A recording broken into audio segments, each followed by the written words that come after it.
So I feel like the first thing to address is how would each of you define the difference between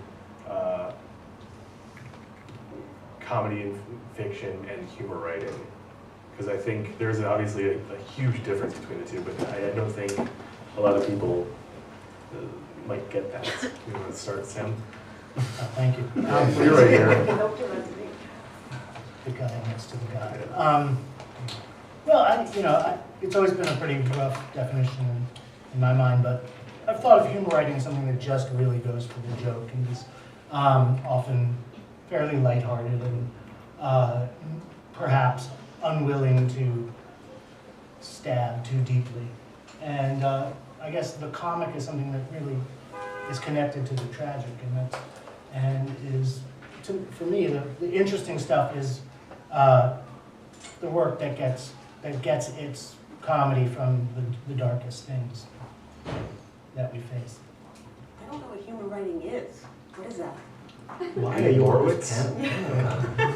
Andy Borowitz, like Like a Shouts and Murmurs? Like David Sedaris? Yeah, David Sedaris. Well, I mean, primarily, I think of it as nonfiction. I mean, if you're writing a comic novel, I always thought that was kind of a stupid distinction anyway, a comic novel versus a literary novel.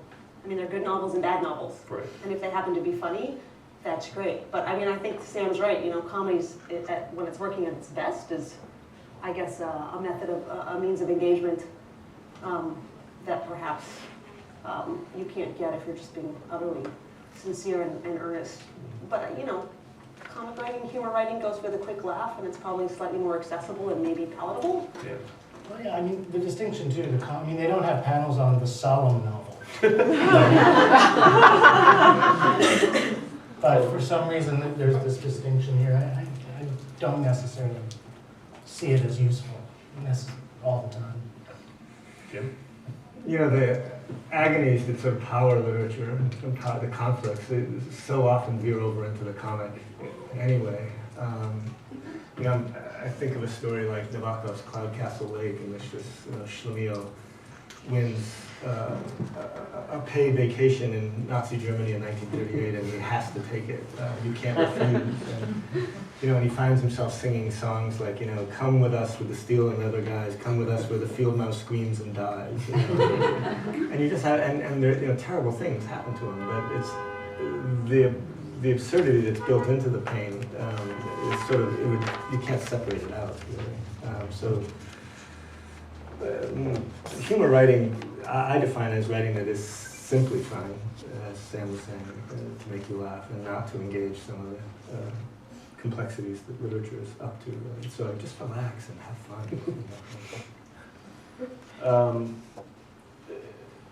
And it has its place too. Oh, absolutely. Yeah. You all deal with, all of your works deal with topics that are inherently funny, yet we're here on a panel about comedy and fiction. The end of the world, economic anxiety, family trauma. I'd be curious to hear. It's hilarious to me. So I'd be curious to hear whether the humor is present at the outset or whether it's something that you build in as you're editing and writing. Fiona. Actually, Jim, start this with He just likes the power. Have you noticed that? Yeah, let's do that. Yeah, I like the idea that comedy is just something you add. It's like, I need a little comedy in here. Maybe a soupçon of a little, again, I think the situations that are inherently interesting to you, you being me,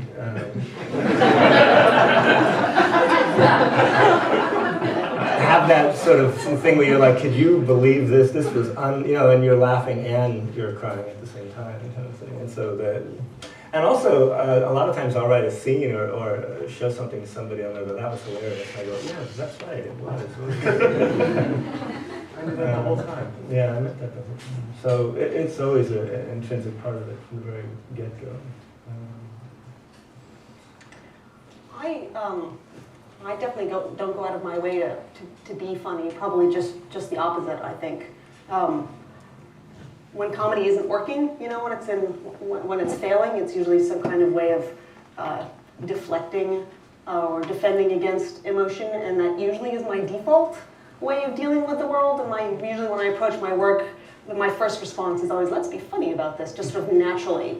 And so frequently I find myself as I'm working going, don't screw this up by just sort of making a joke out of it by way of deflecting attention away from what I'm really trying to get at.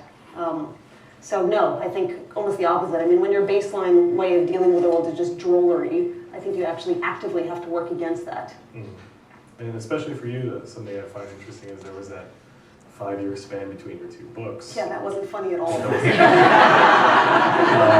But did you like find yourself, obviously you probably had to revise. Weeping is what I was doing. It's pretty funny in some people.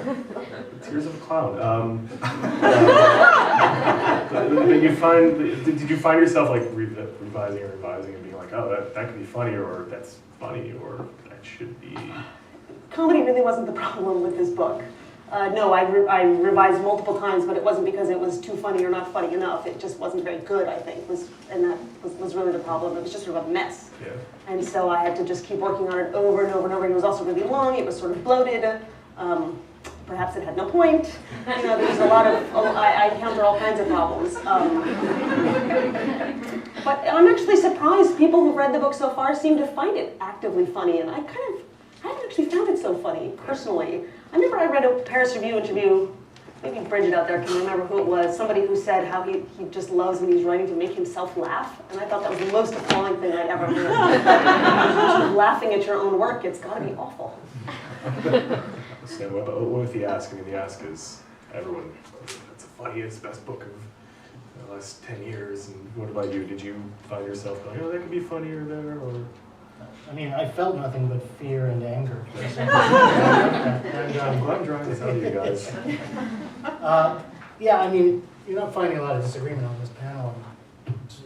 Maybe hurting the drama. Give it time. But yeah, I'm the same way.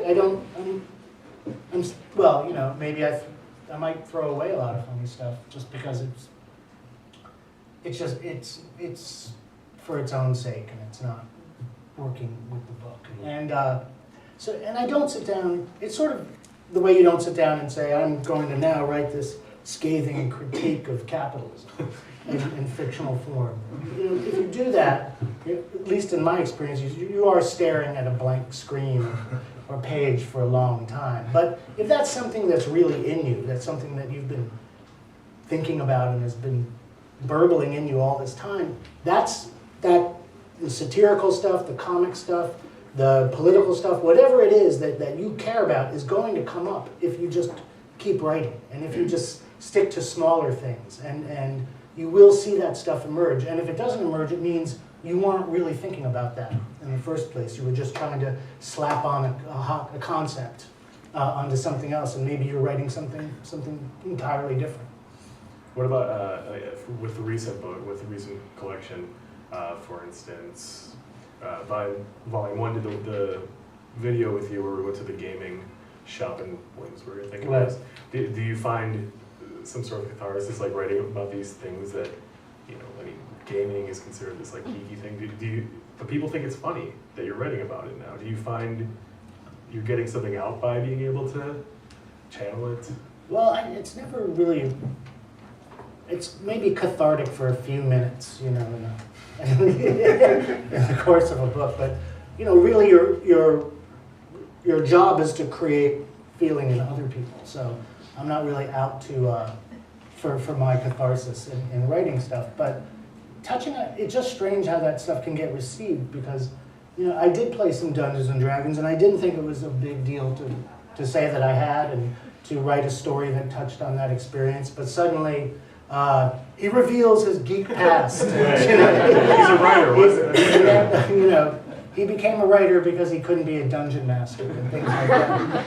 And so it's just interesting because whatever kind of external thing like that you do, there's going to be a different angle, and then there's going to be an entirely different read on what your work is about and what your past is about. So I had a good friend, Ron Hansen, who was on a panel once, and somebody said to him, that's such a funny scene, that scene in your story when your character pops an 8-track of Captain and Tennille into the tape deck. And Ron went, I like Captain and Tennille.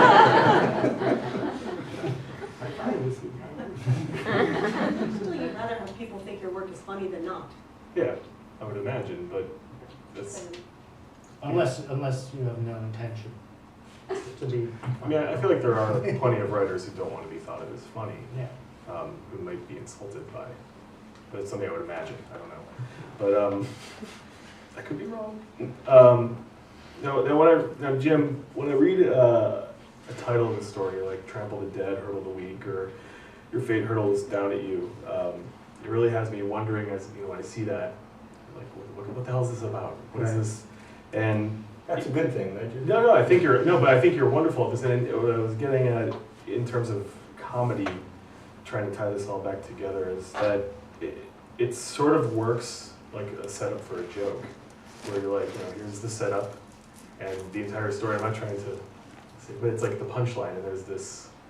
Now, is that something you think a lot about, or is it some arbitrary thing that I'm thinking too much into? I think with something like Trample the Dead, Hurdle the Weak, what happens with something like that is you come across a detail. In this case, I came across the detail that the coach of LSU, the football coach, would write that on the board every day, every Saturday before a game. And I thought, this is an interesting way of motivating people. and particularly it's Trample the Dead, but Hurdle the Weak. And I'm just imagining these like 300-pound guys going, so I shouldn't hurdle the dead. And I shouldn't trample the weak. Is that what you're,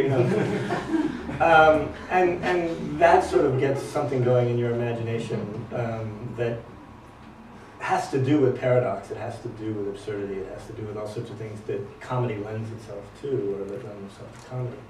But that's not really what's powering the story. What's powering the story is anguish of some sort, pain of some sort. There's a great line in Sam's new collection that one of the characters goes, "There are no hard feelings," and the other character goes, "There are no other kinds of feelings." And that's a sort of quintessential comic line in literature, I think. It's about feelings, it's about being guarded about feelings, but if you're not getting at the feelings, the literature's falling flat in some way. Sam, you put out a bunch of short stories in your time. Is there something behind your titles that it's like a setup for you in some way? When I'm lucky enough to get something as good as that, yeah. But often it comes at the end. It's different. But there's something. There's some. It might be a slogan like that, or it might be something you overhear or mishear. It's all sorts of things. But often, for me, it is rather than a situation coming first. It's something in the language coming first, and then kind of triggering a lot of thoughts about who are these people and what are they doing and all of that. Fiona, last chance. I think it's just a great title. Grim, though, isn't it? It's, Book of Lonely too. But is there something behind it? No, I think whenever you set up for the joke, you've just set yourself up for disaster, essentially. I had been working, I don't write very much short fiction, but the last short story I wrote was originally called, Jimmy Schmendrix, which I thought was hilarious. But it was ended up being a disastrous title for the story because that was it. It was a joke. There was a punchline, and I think the final title was something like "Clear Over Target, the Whole Town in Flames," which is really a very different kind of. Good transition. It's a very different kind of title, but it ended up being much more suited, to the kind of thing I wanted to write about. Jokes jokes themselves always seem, in the structure of a great joke, you probably saw that Seinfeld thing they had on the Times. I don't know if anybody saw that. He was giving this sort of lecture on how to structure a joke. It was kind of illuminating. Didn't he send something into the opinions pages or something like that? I don't know. Well, he left out the crucial part actually, where how you got from the setup to the punchline, but never mind. But that was very disappointing. What's the deal with that? What's the deal with Jerry's thing? That was really bad. Anyway, when it's set up elegantly, my point is when it's set up elegantly, it can actually sort of yield something memorable. But if you're just in it for the zinger, you're not going to get much mileage out of it. Unless it's just all punchlines. One after the 200 other. pages. Just tossing them out. That's called Woke Up Unpublished. You all teach. Is humor something you stress with your students, or is it just you either got it or you don't, kid? It's not funny. Right, like a You have to have a motherfucker. cigar. Yeah.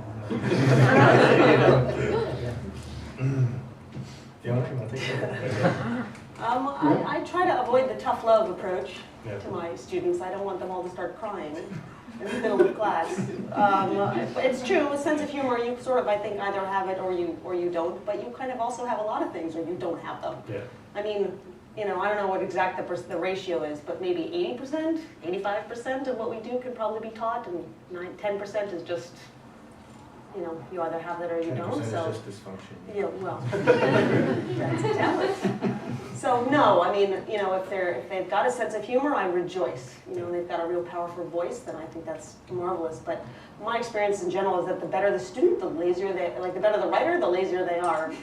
So there's a trade-off. That's funny. It's hilarious. I also love the pathos in pedagogical terms of going, you should work on your sense of humor. Bring that up a little higher. You're a real unfunny bastard. Yeah. Sam, you want to say anything? Well, no, I mean, thinking of that Mariana story about some student said, and there are many of them, the student said, how do I become a more interesting writer? And he said, become a more interesting person. And, so it's not even having a sense of humor, it's whatever you have that is it's not talent, or it's not that 10%. Do you hear language, and do you have access to the filter through which the world comes to you? And are you cultivating that? Are you trying to figure out what that is for you? And sometimes can be very, very funny, and sometimes it's not funny at all, and sometimes it's a mix. And the only problems come when you're trying. I think I won't speak for you guys, but I'm definitely somebody who tried to be other writers before. From teenage years, trying to be other people, and I think that's a great way to apprentice yourself. It's no crime, but until you figure out how you say things, you try to say things the way people who excite you say things. You were H. Rider Haggard for a few years. What did you want to be? Yeah. Tom Clancy. It wasn't funny enough. So Fiona, you mentioned you write a lot of short stories. So with Sam and Jim, do you find it easier or difficult, whichever one you want, to be funny in the short form or the long form? Jimmy the Measure is a great title, by the way. I have this weird. Don't give up. It is good. It is good. James would be better. Yeah. For this weird reason, I have this kind of sense sometimes when I'm writing a story that I've found ways to push through it, but I almost have more caution that it's a holier thing in some way, and that when I'm writing a novel, I'm kind of groping around with a lot of space and finding characters and finding different voices and stories and riffs, and but with the story, it's this contained thing that needs such a balance that I find myself sometimes in early drafts being too careful, and then having to kind of open it up later and get crazier later, and then go back again and try to make it elegant again, or something like that. I haven't worked on a novel for a long time. The last novel I published was in 2007, because I've been drawn to the greater money and exposure of short fiction. I just find that it allows me to put so much more food on my children. But the last time This is the year, though. Yeah, this is the year, yeah. You're making this your kid. But the last time I did work on a novel, because it was about the world's crappiest middle school, which is the one I attended, it was very hard to keep comedy out of it, because it was just one nightmarishly funny situation after another, except it's not funny when you're in it. Has anybody ever gone to a good middle school? Oh, I'm sure there's a few, in fact, well-adjusted people here who love their middle school. Well, you do bring up though the short story not making a lot of money or making a ton of money, but this year New York Times Magazine proclaimed that the best book or the most important book or whatever was George Saunders' latest collection, and I actually believe in the new GQ you are in a death match with him as the funniest writer in America or something like that. Nobody told me I guess I'm dead. I just don't know. Jason Walking didn't tell you around, because I you don't said know. in the first round. Sorry. I'm actually here to kill you, George. So give me back this money. But I mean, do you think now that, I mean, here we are at the Center for Fiction having this panel, comedy and fiction, and the New York Times has said the best book of the year is this. Is there, I mean, is this a new era for comedy and fiction? Is this a golden era? Is that a thing? Boy, I'd have a lot of trouble seeing this as a golden era. Yeah, this is. It does seem as though readership is shrinking, and we are a part of that as well. I mean, I understand why the Times said what it said about anything that'll get people excited or reading or whatever, right? But the idea that more people are reading literature now than were reading even 25 years ago seems counterintuitive to me. And the fact that there is one, this is the one book. There needs to be just one book. Because there's no space for more than one book. And, I was thinking the other day, sometimes you'll read articles that say, why are there no good literary feuds anymore? Yeah. And I think the economy of literature can't sustain a feud, because that's 2 books. But you're fighting George Saunders. I happen to think that readership in America is on the rise. There you go. The NEA numbers came out recently, and they were better than they were, 10 years ago. The last time they did stats this, around. I'm gonna try. I'm gonna do my best. And the New York Times has said that the short story is having a renaissance, and if the Times says it, it must be true. Okay, your arguments just fell flat. Right? I don't know if it's in the hardcover version, but in the galley there's the description from Grey Wolf, your wonderful book, and I think your editor says like sassy humor, and on the back, I think that's exactly. Cut. Maybe. It was good though, sassy humor. Sam, how come they never say you do sassy? I'm pretty sassy. You're pretty sassy. But I kind of like that when I flip the book over and there's Jim's blurb, and it says, should be required reading for anyone who's aghast at where our country is heading and why. Yeah, not so funny. Not so funny. But this is probably the kind of the think question of the night, I guess. Are we living through funny times, or are things just so dire that we really kind of need to laugh more? That's a leading question if I ever saw one. The latter. I mean, readership in America might be on the rise, but it's all going to shit, so. North Korea, for instance. Exactly. No, What kind of readership are you talking about? Stop sign.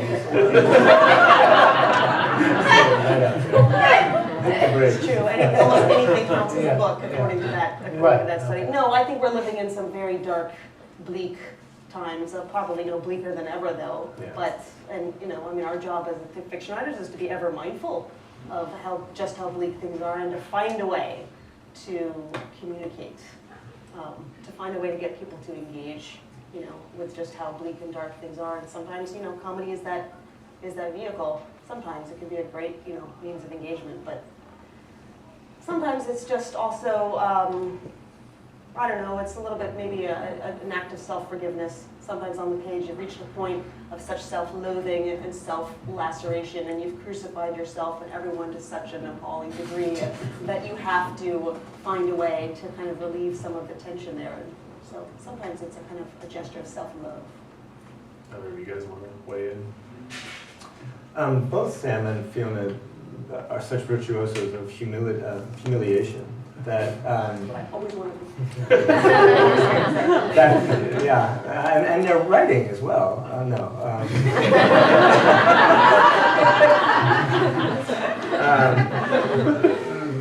What that means is that comedy is always yoked to this kind of enormous sort of suffering, and that gets translated up the chain from the personal to the political.